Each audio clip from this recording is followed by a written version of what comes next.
نحمده ونصلي ونسلم على رسوله الكريم أما بعد فأعوذ بالله من الشيطان الرجيم بسم الله الرحمن الرحيم قال الله تبارك وتعالى في القرآن المجيد والفرقان الحميد يوصيكم الله في أولادكم للذكر مثل حظ الأنثيين فإن كن نساء فوق اثنتين فلهن ثلثا ما ترك وإن كانت واحدة فلها النصف ولأبويه لكل واحد منهما السدس صدق اللہ مولانا العظیم. درود پاک پڑھی. الصلاۃ والسلام علیک یا رسول اللہ وعلی آلک واصحابک یا حبیب اللہ والصلاۃ والسلام علیک یا شفیع المذنبین وعلی آلک واصحابک یا رحمۃ اللہ علیہ. معزز سامعین حاضرین، آج جس موضوع پر میں گفتگو کروں گا اس عنوان کو اللہ کے حبیب علیہ السلام نے دین کا آدھا علم قرار دیا ہے. یہ ہے وراثت کے بارے میں. وراثت ترکہ. وراثت کس چیز کو کہتے ہیں؟ جو فوت ہونے والا اپنے عزیز و اقارب کے لیے مرنے کے بعد چھوڑ کے چلا جائے. پراپرٹی، مکان، زمینیں، پیسہ، بینک بیلنس، بکریاں، جانور، جو بھی اس کے بینک بیلنس سے لے کے گھر کی سوئی تک جو کچھ چھوڑ کے گیا ہے وہ سارے کا سارا کیا ہے بھائی؟ ترکہ، وراثت. اب وراثت کو تقسیم کیسے کرنا ہے؟ آج کل ہمارے معاشرے میں سب سے مشکل کام یہ بنا ہوا ہے کہ وراثت کو شریعت کے مطابق تقسیم نہیں کیا جاتا، اور اس کا پھر نتیجہ کیا نکلتا ہے کہ آپس میں ہی ایک ہی ماں باپ کی اولاد کچھ عرصے کے بعد ماں باپ کی جائیداد پر آپس میں لڑتے ہیں اور ایک دوسرے کا دست و گریبان ہوتے ہیں. وجہ اس کی یہ ہے کہ انہوں نے حضور علیہ السلام کے فرامین اور قرآن مجید کی آیات کو سیکھا نہیں ہوتا. تو یہ آیت ہے سورہ نساء کی. اس سورت کے اندر یہ پے در پے 3 آیتیں ہیں جو اللہ تعالیٰ نے وراثت کے بارے میں خصوصاً اللہ تعالیٰ نے یہ نازل فرمائی ہیں. اور یہ وراثت کا معاملہ ایسا ہے جس کو قرآن عظیم الشان نے بڑا مفصلاً بیان کیا ہے، تفصیلاً. اس پر بہت زیادہ اللہ تعالیٰ نے آیتیں نازل فرمائی ہیں، بہت زیادہ اس کی تفصیل فرمائی ہے. اور نبی علیہ السلام کی حدیث مبارکہ آقا علیہ السلام نے فرمایا کہ تم میراث کا علم، وراثت کا علم سیکھو بھی اور سکھاؤ بھی. حضور علیہ السلام کا حکم ہے کہ تم نے سیکھنا بھی ہے اور آگے سکھانا بھی ہے. اور دوسری حدیث شریف میں حضور نے فرمایا سب سے پہلی چیز جو میری امت سے اٹھا لی جائے گی قیامت سے پہلے وہ یہی علم وراثت ہے.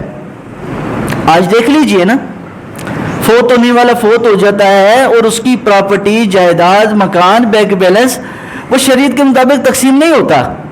ایک بھائی کہتا ہے میں نے ماں باپ کی خدمت کی تھی، میرا زیادہ حق بنتا ہے. دوسرا کہتا ہے میں نے کی تھی. اور بہنوں کو تو سرے سے حصہ دیا ہی نہیں جاتا. آپ دیکھ لیجئے، اور آپ بھی شاید میرے اس موقف سے اتفاق کریں گے کہ بہنوں کو حصہ نہیں ملتا. تو قرآن مجید کی یہ جو آیت میں نے پڑھی ہے، آج لوگ اٹھ کر کھڑے ہو کر کہتے ہیں اسلام نے کون سا عورت کو حق دیا ہے؟ اور بھائی اسلام میں جو پراپرٹی کے بارے میں سب سے پہلی آیت اتری تھی وہ اتری ہی عورت کی وجہ سے. لوگ آج اسلام پر تان کرتے ہیں کہ اسلام نے جناب عورتوں کے حقوق مارے، نعوذ باللہ عورتوں کو کم حق دیا ہے، عورت کا ماں باپ کی پراپرٹی میں جو ہے آدھا حصہ رکھا ہے. اللہ رب العالمین فرماتا ہے یوصیکم اللہ فی اولادکم للذکر مثل حظ الانثیین. اللہ تمہیں حکم دیتا ہے کہ تمہاری اولاد میں بیٹوں کو بیٹیوں سے ڈبل حصہ ملے گا، اور بیٹوں کو دگنا اور بیٹیوں کو آدھا، یعنی لڑکوں کے مقابلے میں آدھا حصہ ہے. اب کئی لوگ اس پر اعتراض کرتے ہیں کہ یہ کیوں بھائی، ایسا کیوں ہے؟ حالانکہ ایک ہی ماں باپ کی اولاد ہے، بیٹی بھی اور بیٹا بھی. وجہ یہ ہے کہ عورتوں کی ضروریات بھی کم ہیں اور عورتوں نے اپنے لیے کمانا بھی نہیں ہوتا. اس ایک وجہ تو یہ ہے. اور دوسری وجہ یہ ہے کہ عورت کا آدھا حصہ تو یہاں سے رکھا ہے نا، لیکن جب وہ بیاہ کے اگلے گھر جاتی ہے شوہر کے حق میں بھی اس کو عشریت مطہرہ نے 8واں حصہ دیا ہے. یعنی وہ کسی کی اگر بیوہ ہو جاتی ہے اپنے شوہر اس کا فوت ہو جاتا ہے تو 8واں حصہ وہاں بھی ہے. یہاں اگر آدھا ہے تو وہاں 8واں ہے. کتنا بڑا فرق ہے. تو یہ ہمارے دین نے عورتوں کا حق رکھا ہے. اب اس آیت کا پس منظر ذرا سمجھ لیجئے. سعد بن ربیعہ رسول اللہ علیہ السلام کے صحابی ہیں، احد کی جنگ میں شہید ہو گئے. جنگ احد میں جب یہ شہید ہوئے، ان عرب کے اندر رواج تھا. اب یہ آیت اتری جب موقع پر تو عرب کا رواج دیکھیے کتنا عجیب تھا کہ عرب میں ساری کی ساری پراپرٹی ملتی تھی بیٹے کو. اگر کسی کا بیٹا نہیں ہوتا تھا، خالی بیٹیاں ہوتی تھی، تو کیا عرب والے کرتے تھے کہ مرے ہوئے شخص کے بھائی کو یا باپ کو ساری پراپرٹی مل جاتی تھی. اب حضرت سعد بن ربیعہ کا کوئی بیٹا نہیں تھا. آپ رضی اللہ تعالیٰ عنہ کی بیٹیاں تھیں، 4 بیٹیاں. روایت میں نے پڑھا کہ 4 تھیں، اور بعض میں 2 کا بھی تذکرہ ہے کہ 2 بیٹیاں یا 4 تھیں اور ایک بیوہ پیچھے چھوڑ کے گئے. تو سعد بن ربیعہ کی جو پراپرٹی اور وراثت تھی وہ سارا ان کا بھائی لے گیا. کیونکہ شروع سے عرب میں ایک کلچر چل رہا تھا، وہ کلچر کے مطابق چل رہے تھے. لیکن صحابہ ایسے صحابہ تھے، انہوں نے قرآن مجید اور دین کے مقابلے میں کلچر کو چھوڑ دیا، رسول اللہ کے دین کو اختیار کیا. آج ہمارے معاشرے میں بلا جھگڑا بلا کیا ہے؟ ہم کہتے ہیں مولوی صاحب اوتھے تے انج ہو رہا ہے، اوتھے تے انج ہو رہا ہے. او بھائی کلچر کو چھوڑو. ہم کلچر کی تو بات ہی نہیں کر رہے. منبر رسول پر بیٹھ کر کے کلچر پھیلانا ہے تو پھر فائدہ کیا؟ جو رواج رسم و رواج چل رہے ہیں ہم اس کو نہیں دیکھ رہے، ہم دیکھتے ہیں رسول اللہ کے دین کو. سرکار کا دین کیا کہتا ہے؟ کلچر پانے جو مرضی ہو، یہاں پر دین کے خلاف جو مرضی آپ سب کرتے جائیں گے. ایسا نہیں، آپ نے کلچر کو چھوڑنا ہے جس طرح رسول اللہ کے صحابہ نے چھوڑا. اب وہ بارگاہ رسالت مآب علیہ السلام میں وہ بیوہ حضرت سعد بن ربیعہ کی جو بیوی تھی، جو بیوہ ہو چکی، وہ آ گئی. عرض کہ یا رسول اللہ میرے چھوٹے چھوٹے بیٹیاں ہیں، بیٹا کوئی نہیں، خود میں بیوہ ہو چکی ہوں اور میرا کوئی گھر بھی نہیں ہے. وہ گھر اور جو باغ اور جتنا مال و متاع تھا وہ سعد بن ربیعہ کے بھائی نے لے لیا. حضور علیہ الصلوۃ والسلام نے فرمایا توقف کرو، اللہ اب حکم نازل کرتا ہے، ہم ویسا کریں گے. کیونکہ ابھی تک اس کے بارے میں کوئی حکم نازل ہی نہیں تھا. یہ پہلے اسلام میں حکم تھا کہ جو اسلام کے اندر مدینہ منورہ میں پہلی دفعہ پراپرٹی کا کیس بطور وحی نازل ہوا ہے، اس کا فیصلہ وحی کے ذریعے ہوا. تو ہوا کیا؟ اللہ تعالیٰ نے پھر فرما دیا کہ یوصیکم اللہ فی اولادکم، اللہ تمہیں وصیت کرتا ہے تمہاری اولاد کے بارے میں کہ تم نے بیٹے کو دگنا دینا ہے، بیٹی کو آدھا دینا ہے. فَإِن كُنَّ نِسَاءً فَوْقَ اثْنَتَيْنِ، اور اگر کسی کی خالی بیوی ہو تو کیا ہے؟ فَلَهُنَّ ثُلُثُ مَا تَرَكَ، اور بیٹی ہو اور اس کی لڑکیاں ہوں تو فرمایا 2 لڑکیاں ہوں اور ایک بیوہ چھوڑ کے جائے، اس کے لیے 2/3 حصہ بچیوں کے لیے اور 8واں حصہ بیوہ کے لیے. اب پہلی دفعہ پراپرٹی کا مسئلہ وہ حق ہی اسلام نے عورت کو دیا، بات ہی عورت کی. اور یہ سورۃ النساء میں نازل ہوا جس میں سارے عورتوں کے حقوق اسلام نے بیان کیے. تو سرکار دو عالم علیہ الصلوۃ والسلام نے پر جب یہ آیت اتری تو حضور نے فرمایا کہ وَإِن كَانَتْ وَاحِدَةٌ فَلَهَا النِّصْفُ، اگر کسی کی خالی بیوی ہو تو آدھا حصہ، اور اگر کسی کے خالی بیٹیاں ہوں تو 3 حصہ، اور اگر بیٹی اور بیوے دونوں ہوں 3 حصہ بیٹیوں کو، چاہے 2 بیٹیاں ہوں تو 3 حصہ، ٹھیک ہے نا، 1/3. تو فرمایا اگر خالی اس کی بیوی ہو تو بیوی کو 8واں حصہ. والی ابوائہ لکل واحد منہما السدس مما ترک ان کان لہ ولد. تو فرمایا اگر میت کے ماں باپ میں سے زندہ ہو تو ہر ایک کو 6واں حصہ ملے گا. ماں باپ کا بھی حصہ ہے. اگر اس کی زندگی میں اس کی اولاد چلی جاتی ہے، یہ نہیں ہے کہ بچے سب کچھ دب کے بیٹھ جائیں، ماں باپ کا حصہ ہے. اگر ماں باپ کی زندگی میں اس کا بیٹا فوت ہو جاتا ہے تو پوتوں پر لازم ہے کہ دادا ابو اور دادی کو بھی یاد رکھیں. لیکن یہاں ایسا ہوتا ہے, یہاں اگر بچے ہوں گے تو کہتے ہیں سارے میرا ہے, اور جس نے خدمت زیادہ کی وہ کہتے ہیں سارے کچھ میرا ہے. اور پھر کچھ لوگ تو اتنے تیز اور شاطر ہیں, زندگی میں ماں باپ سے انگوٹھے لگوا لیتے ہیں, میرے نہ کرو جی مکان. یہ یاد رکھیے, یہ جو انگوٹھا لگاتے ہیں, یہ جو لکھواتے ہیں نا, اس کو شریعت کی زبان میں کہتے ہیں وصیت, کہ میں مر گیا تو میرے بعد تیرا ہے. یہ کیا کہلاتی ہے بھائی؟ وصیت. اور وصیت یاد رکھیے, وصیت اس کے حق میں قبول ہی نہیں ہے جس کے حصے قرآن نے بیان کر دیے. ماں باپ کسی بھی بچے کے لیے اسپیشلی وصیت کر ہی نہیں سکتا, اجازت ہی نہیں ہے کہ جس کے حصے قرآن نے مقرر کر دیے کہ بھائی بیٹے کو اتنا, بیٹی کو اتنا, بیوی کے لیے اتنا, اور وہ خود ہی لے کے چلے میں مر گیا تو سارا جناب ایک بیٹے کو دے دیا یا دوسرے کو دے دیا. اور بھائی نہیں, ایسا نہیں ہوتا. وصیت غیر وارث کے لیے ہوتی ہے, جو وارث نہیں ہوتا وصیت اس کے لیے ہوتی ہے. اب میں بتاتا ہوں وصیت کس کے لیے ہوتی ہے. وصیت اس بچے کے لیے ہوتی ہے جس کو ماں باپ نے اڈاپٹ کیا ہوتا ہے, یعنی پالا ہوتا ہے لے کر, یعنی اس کی اپنی اولاد نہیں ہوتی. کئی لوگ ایسے ہوتے ہیں اپنی اولاد ہی کسی سے لے کر بچے پالتے ہیں اور اس کو ہی اپنا بیٹا قرار دیتے ہیں, اس کے بارے میں وصیت ہے. لیکن ایتھے معاملہ ایس معاملے سے الٹا ہے. جس کو جو بچہ لیا ہوتا ہے نا, وہ ساری پراپرٹی اس کے نام کر دیتے ہیں. وصیت بھی شریعت نے ہمیں اجازت دی ہے کہ اگر کسی بندے کی پراپرٹی, مثال دے رہا ہوں, مثال اگر 3 لاکھ روپیہ چھوڑ کے جاتا ہے نا مرنے والا, تو 1 لاکھ کی وصیت وہ کر سکتا ہے کسی کے لیے, اپنی اولاد کے لیے نہیں. جڑا بچہ لے کے پالے ان دے واسطے بھی 1 لاکھ کی زیادہ سے زیادہ یعنی 1/3 وصیت کر سکتا ہے کہ بیٹا یہ میری طرف سے تیرے لیے. اب جو چھوڑ کے گیا مرنے کے بعد, یا تو وہ اوپر باپ کو جائے گا یعنی مرنے والے کے باپ کو, یا تو اس کے بھائی کو جائے گا. لیکن ہم یہ چیزیں نہیں دیکھتے. آقا کریم علیہ الصلوۃ والسلام کے صحابی تھے حضرت جابر رضی اللہ تعالیٰ عنہ, وہ فرماتے ہیں کہ میں نا بہت سخت بیمار تھا, تو اللہ کے حبیب علیہ السلام نے کیا کیا کہ نبی کریم علیہ السلام ہمارے گھر تشریف لائے. حضرت ابوبکر صدیق بھی, سیدنا رسول اکرم علیہ السلام بھی, دونوں عظیم ہستیاں مسجد نبوی سے میرے گھر مدینے میں میرے گھر میں آئے. جابر بن عبداللہ صحابی بتا رہے ہیں, کہا میں بے ہوش تھا, بخار کی وجہ سے بڑی شدت تھی, بیمار تھا. تو حضور نے پہلے وضو کیا, وضو کرنے کے بعد سرکار علیہ السلام نے وضو جو ہاتھ گیلے تھے وہ میرے اوپر پانی چھڑکا. حضور کے وضو کا پانی میرے جب چہرے پر پڑا میری آنکھیں کھل گئی.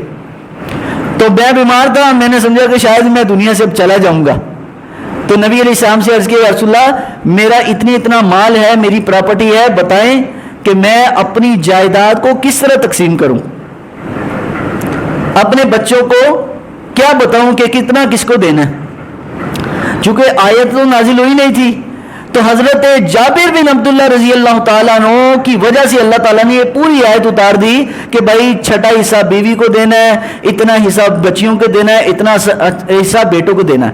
اور سعد بن ربیعہ رضی اللہ تعالیٰ عنہ کی جو بیٹیاں تھیں, جو ہے 2/3 حصہ سعد بن ربیعہ رضی اللہ تعالیٰ کی بیٹیوں کو ملا, 2/3 یعنی 66%, 33% 1/3 ہے, اور 66% 2/3, 66% ان کو مل گئے بیٹیوں کو. اور فرمایا کہ 6واں حصہ بیوی کو جو بیوہ ہو چکی ہے, 6واں حصہ کل مال کا, کل پراپرٹی کا وہ بیوی کو چلا گیا, یعنی 18% ان کو چلا گیا. بقیہ جو فرمایا جو بچتا ہے تقریباً میرے خیال سے کوئی 18 اور 66 کتنے ہو گئے, 84 16% جو بقایا مال ہے فرمایا وہ اس کے بھائی کو دے دو, سعد بن ربیعہ کے. عرب کا دستور صحابہ نے توڑ دیا, جو پہلے بھائی یا باپ سارے مال پر قابض ہو جاتے تھے وہ ان کو ختم کر دیا. اور یہ یاد رکھیے, جس شخص نے کسی بھی حقدار کا حق کھایا نا پراپرٹی کے معاملے میں, آج کل ہوتا یہ ہے کہ ہم بہنوں کو حصہ وہ دے کے نا، جہیز دے کے، جہیز والی لعنت بھی بڑی عجیب ہے. جہیز دے کے کہتے ہیں بس جی تینوں 5 لاکھ کا جہیز دیتا تیرا حصہ ہو گیا ہے. کیوں بھائی؟ تجھے کیا اس نے خالی تجھے پیدا کیا، باپ نے اس کو نہیں کیا؟ اس کا بھی تو حق بنتا ہے نا. 6 لاکھ کا بھی چاہے تو 6 کروڑ کا جہیز دے دے، اگر باپ 1000 کا بھی ترکہ وراثت 1000 روپے کا بھی چھوڑ کے جائے گا، اس میں بھی برابر بھی اس بیٹی کا حصہ بنے گا. اور فرمایا کہ جس شخص نے 1 روپیہ کسی کا حق ناحق کھایا نا، حضرت امام جعفر صادق رضی اللہ تعالیٰ فرماتے ہیں 1 روپیہ ناحق کسی کا کھانے والا قیامت والے دن تب تک اپنا گریبان بچا نہیں سکتا جب تک 1 روپے کے عوض 700 نمازیں نہ دے دے. 700 نمازیں پڑھی ہونگی ہیں پھر نا، اگر 700 فرض کرے پوری زندگی میں پڑھی 700 ہوں گی، 1 روپیہ کھایا تو 700 روپیہ. اور جو کروڑوں روپے کی جائیداد کھا جاتے ہیں کسی کی نجائز، جو قبضے کر لیتے ہیں زمینوں پر، بہنوں کو حصہ نہیں دیتے. تو بھائی بہنوں کا حصہ بنتا ہے. تو نے ماں باپ کی خدمت کی اللہ کی رضا کے لیے. وہ ماں باپ کے بارے میں قرآن کا حکم وبالوالدین احسانا، وہ تم نے احسان کی ہے، تم نے بھلائی کی، نیکی کی ہے، وہ تجھے اجر ثواب علیحدہ ملنا ہے. لیکن یہ تو نہیں نا کہ باپ کی خدمت تم نے کی ہے یا باپ کے اخراجات اٹھاتا رہے. تو جناب باپ نے جو چیز بنائی ہے جو باپ کے نام پر ہے، تیری اپنی ذاتی پراپرٹی، تو بہنوں کو کچھ بھی نہ دے، اللہ تجھ سے نہیں پوچھے گا. لیکن باپ کی چھوڑی ہوئی پراپرٹی چاہے 1 مرلے کا مکان ہو، اس میں بھی حصہ دینا پڑے گا. ہاں علماء کا اب اس میں اختلاف ہے کہ حصہ فوراً دے دیں، یعنی فوت ہونے کے فوراً بعد یا کچھ عرصے بعد. تو علماء نے کہا ہے کہ اگر اس میں اتفاق ہو جائے کہ یار ابھی فی الحال ہمیں اپنا بٹوارا کرنے کی ضرورت نہیں ہے، لکھ لے کہ باپ نے اتنا اتنا حصہ چھوڑا ہے، جو بھی گاڑی ہے، بنگلہ ہے، زمین ہے، مال ہے، بینک بیلنس ہے، جو بھی ہے سب کچھ لکھ لے، اتنا سب کچھ چھوڑ لیا. اور ترکے میں پھر بتائے کہ بھائی یہ چیزیں ہیں. حضرت سیدنا ابو بکر صدیق رضی اللہ تعالیٰ عنہ کے وصال کا ٹائم تھا. آپ پر زہر کا اثر، وہی جو غار ثور میں سانپ نے کاٹا تھا نا، زہر کا اثر بڑھنا شروع ہو گیا. پتہ چل گیا بس آج یا کل ہے میں دنیا سے جانے لگا ہوں. صدیق اکبر رضی اللہ تعالیٰ نے اپنے حضرت سیدہ عائشہ رضی اللہ تعالیٰ عنہ اپنی بیٹی کو بلایا. فرمایا عائشہ بیٹی، میں دنیا سے اب چلا جاؤں گا تو میرے بعد تمہارے جو 3 بھائی ہیں ان کو، اور تمہاری جو 2 بہنیں ہیں ان کو تم شریعت کے مطابق جو ہے نا حصے تقسیم کرنے ہیں. یہ تمہاری ڈیوٹی ہے. میں جو بھی چھوڑ کے جاؤں برابر. عرض کیے ابا جان ہمارے تو 2 بھائی ہیں، 3 کہاں ہیں؟ حضرت ابو بکر صدیق رضی اللہ تعالیٰ عنہ، لوگ کہتے ہیں کہ ولیوں کو، نبیوں کو کچھ پتہ نہیں ہوتا. حضرت ابو بکر صدیق نے فرمایا کہ تمہاری جو والدہ ہیں وہ اس وقت حالت حمل میں، اور اس کے بعد جب وہ اس کی ولادت کا وقت آئے گا تو تمہارا بھائی ہوگا.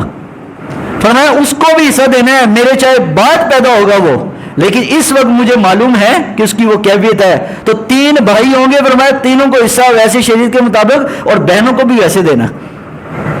وہ تو وصیت کر کے جاتے تھے. تو اس لیے حضور نے فرمایا جب کوئی فوت ہو جائے، فوت ہونے کے بعد سب سے پہلے مردے کا کفن دفن کرے اسی کی جائیداد میں سے. اس میں ختم شریف نہیں ہے. مہربانی کر کے یہ بات ذرا سنی لوگ ہمارے سمجھ لیں کہ مرے ہوئے باپ کے پیسوں سے تسی دعاؤ تو دعاؤ، کوئی مسئلہ نہیں، آپ خود اپنے پیسوں سے کریں. میں ختم کو حرام ناجائز نہیں کہہ رہا، آپ کریں. آپ نے 40واں کرنا ہے، 30 کرنا ہے، 10واں کرنا ہے، 7واں کرنا ہے، خیرات جتنی مرضی کریں، باپ کے ثواب کے لیے کرنی ہے. لیکن باپ کے چھوڑے ہوئے پیسے سے صرف 4 کام ہوں گے. کتنے؟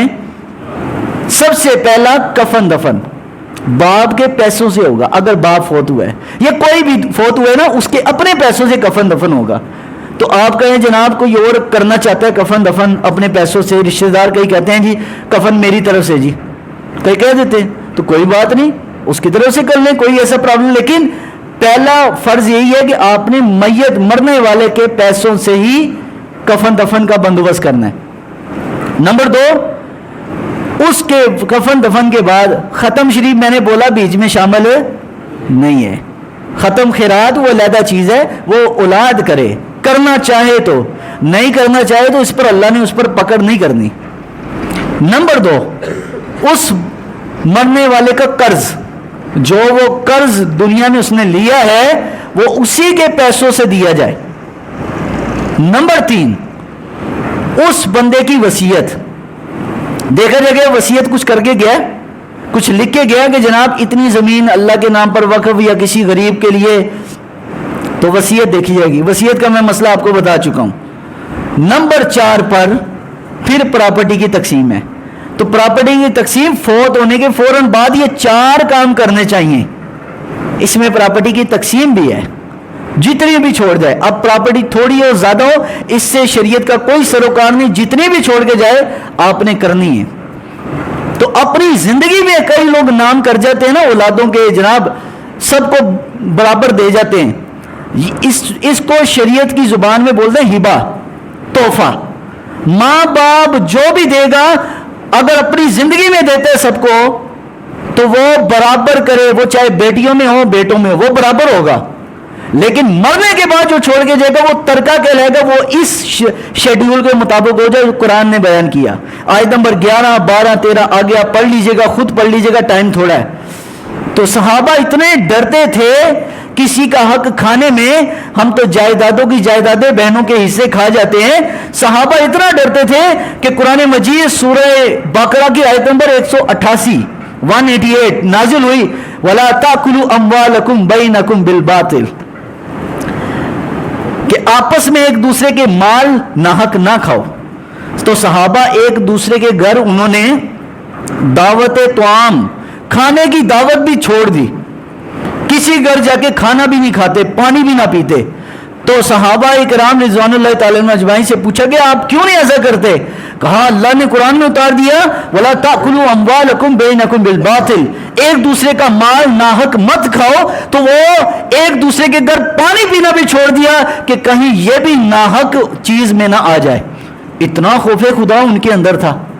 تو ہم کتنی جناب بہنوں کے حصے ہم نہیں دیتے. یہ پنجاب میں تو ہمارے بہت زیادہ رواج ہے یہ کہ پنجاب میں بہنوں کو حصہ تو دینے کی بات, اگر بہنیں حصہ مانگ لیں کبھی تو کیا ہوتا ہے, بھائی کہتے ہیں کہ بس ٹھیک ہے تیرے نہ ساڑی ختم ہو گئی.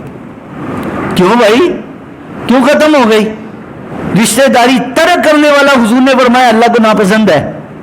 اور تم صرف ایک جائیداد کے لیے کہ وہ اپنا حق مانگ رہی ہے تم نے اس کو جناب چھوڑ دیا, دروازے کر کے بند کر دیتے ہو. تو اس لیے میری کئی باتیں نا پھر لوگ غلط اس کی تعویل کرتے ہیں. تو یہ یاد رکھیے ڈاکٹر کو کبھی بھی مریض نہیں بتاتا کہ ڈاکٹر صاحب اینج علاج کرو, کو کہتے. لیکن آج کل ہمارے معاشرے میں کیا ہے, ایک عالم کو بتایا جاتا ہے مولوی صاحب اینج کی گل نہ کرو.